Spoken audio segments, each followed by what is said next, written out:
Hi guys, welcome back to my YouTube channel. This is part 2 of day 1.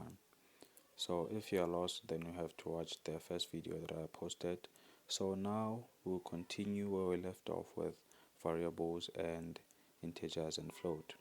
So now I was about to do it in an example and my microphone just cut off and I didn't know why it was not recording. So now we'll just do an example of integers float with variables. So now we're just gonna write the name, the variable num, and assign it to an integer. We're just gonna do a few examples. Say num2, then we say equal to 9.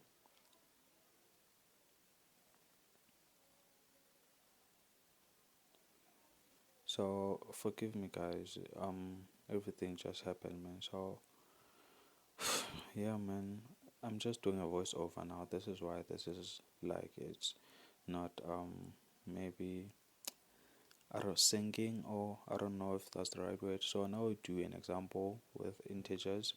We're gonna say num1, then we assign it to 5, and we say num2, we assign it to 9. So we're gonna create a variable called total, and then we say num1 plus num2, then we print total, and it gives us 14.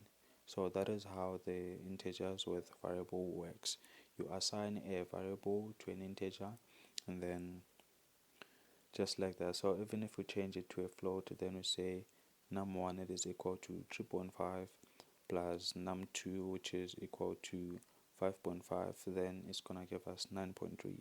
So that is how the variables with integers and floats work. So yeah, man, I'll just change. So now we're doing it with a string. I hope, I don't know, man, because I'm just doing a voiceover, so I don't remember what I did the other day. So now I'm just doing a voiceover, and yeah, man, but I'll try. The next video will be just better. So now we're gonna assign num2 to a string named Tom, and we're gonna assign num1 to a string named Jerry, and then we're gonna add those together. Remember, those are strings, it is not an integer. Those are string. If it has double quotes or a single quote, then that is a string. So if we combine Jerry and Tom, it's gonna give us Jerry Tom without a space in between. So if we add a space after the word Jerry, then when we print the total, it's gonna give us Jerry, then space, then Tom.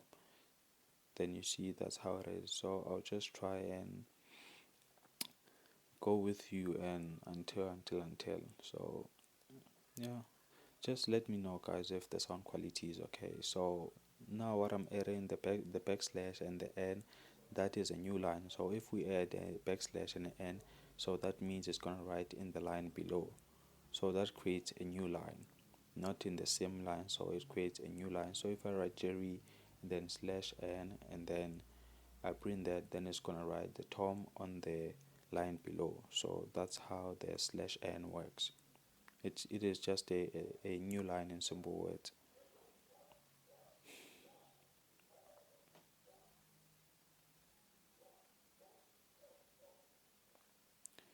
So now maybe we're doing another example. I don't know. I'm watching this as I'm doing a voiceover. I'm hoping it's not gonna be bad as it seems, because it seems like it's just bad, man. I don't know. I'm trying because I can't go to the second episode without finishing this. So I need to finish this so that I can go to the second one, and then we go it a bit by bit, a day by day, so that at least we can all grasp something at the end of the day. So I'll just try by all means to, you know, do. So now I think we're doing another example again, which we have our variable num1 and num2.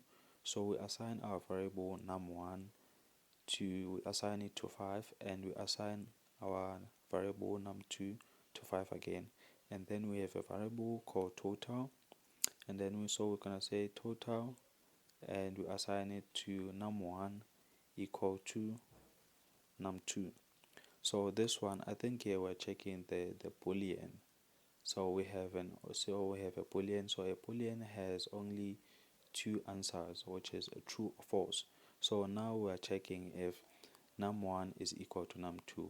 So it means we're checking if num1 is the same as num2. If num1 is the same as num2, so our answer is gonna be true. So if num1 is not the same as num2, then our answer is gonna be false. So now we have num1 and num2 is gonna give us true, as you see there in the shell. So if we change one of the variables in num2 or num1, then it's gonna and we assign it to a different variable. So now for example we change num2, then we assign it to 9, and then when you check if the variables have the same value, then it gives you false, because on num1 we have 5 and in num2 we have 9. So now we are changing again the num1 variable to Tom and also the num2 variable to Tom. So it's going to give us true because those two are the same and they are strings. So Python programming, Python language, it is a very case sensitive language. So if you say Tom with an uppercase and then Tom with a lowercase, those are not the same. It's gonna give you false because the Tom in num1 has an uppercase and the Tom in num2 has the lowercase.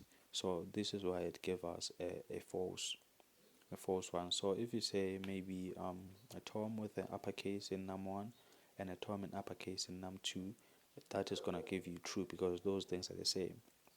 So when you wanna compare, you're gonna say num1 and then you write two equal to's. You say equal to, then you say num2. That is how you compare the variables. That is how you compare the values, or maybe the values in variables or the variables, just something in between there, man. So that's how it is. So I'll just try. So now I assume maybe you're doing another example or we're going ahead. I'll just see how this works out. Please guys, don't forget just to comment and then go on my YouTube channel and like and subscribe. Right now I don't even have a single subscriber, so if I can have a single subscriber, then at least that's something for me. So please bear with me and subscribe so that we can all grow. So now we have a new variable called my name and we equate it to an input. So now assume we are doing an input function. We have input functions, we have the len function. So on this day one, where we're doing Python basics, I think we're gonna focus on the input function and the length function. So the input functions allows us to enter the value. So it actually prompts the user to enter the value. So now I'll write my name. As you can see there, I just wrote my name down because when I ran the program it prompted me to write my name, which is I did write. So now we'll print it so that you can see that, so you can see how it works. So I'll just try to make it as simple as possible. So I actually like this function, yeah, input, and it's actually so easy.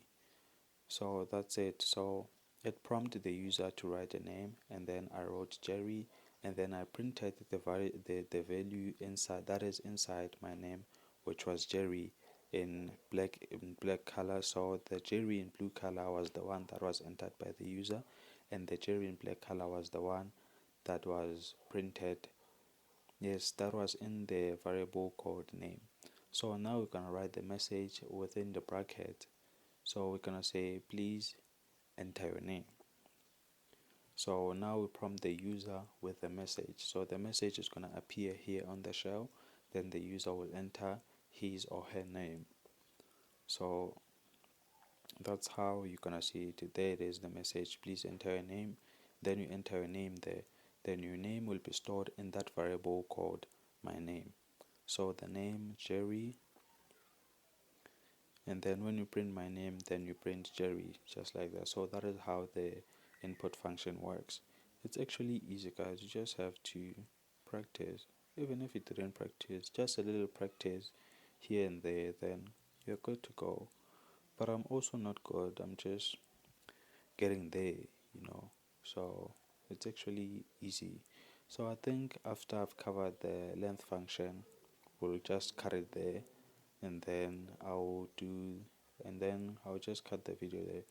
And then we're gonna make another video with the length function and examples of all the things. So now we have a new variable again called my name. Then we assign it to um 250. Yeah. So I don't know what's actually happening, but I think it's another example. So we have a new variable, then we erase it again. I don't know. So let me just wait for it to then. So we have a variable which is num1, and this variable is assigned to a string. So the message says this is to test the length function. So now we're doing the length function as I said. So actually the length function is also easy. No, so the length function, it counts the characters inside the string. So when I said this is to test the length function, it will calculate all those characters including their spaces.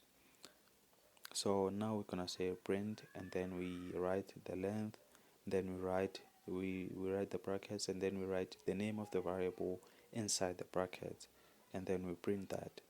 So it's gonna give us the number of characters inside those two double quotes, and they are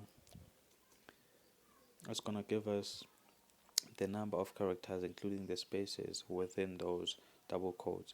So the number of characters including the spaces, it is 35, as you can see on the shell.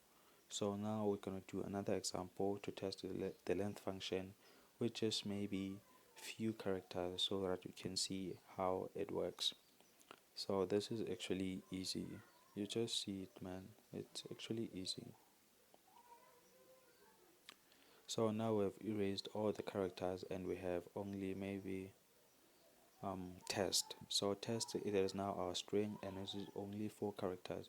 So when you print, it's supposed to write 4 characters there at the shell. So let's just run the program now, and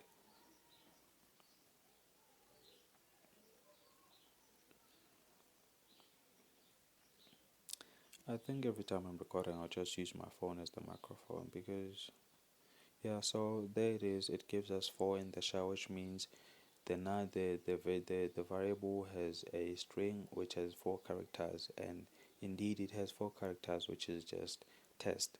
So when we use the length function, it doesn't mind the cases and whatnot. Calculate it just count the number of characters inside a variable. So that's it for today, guys. This example, I'll upload it as another separate video. So for now, this video will end here. So thank you for watching, man. Until next time, see ya.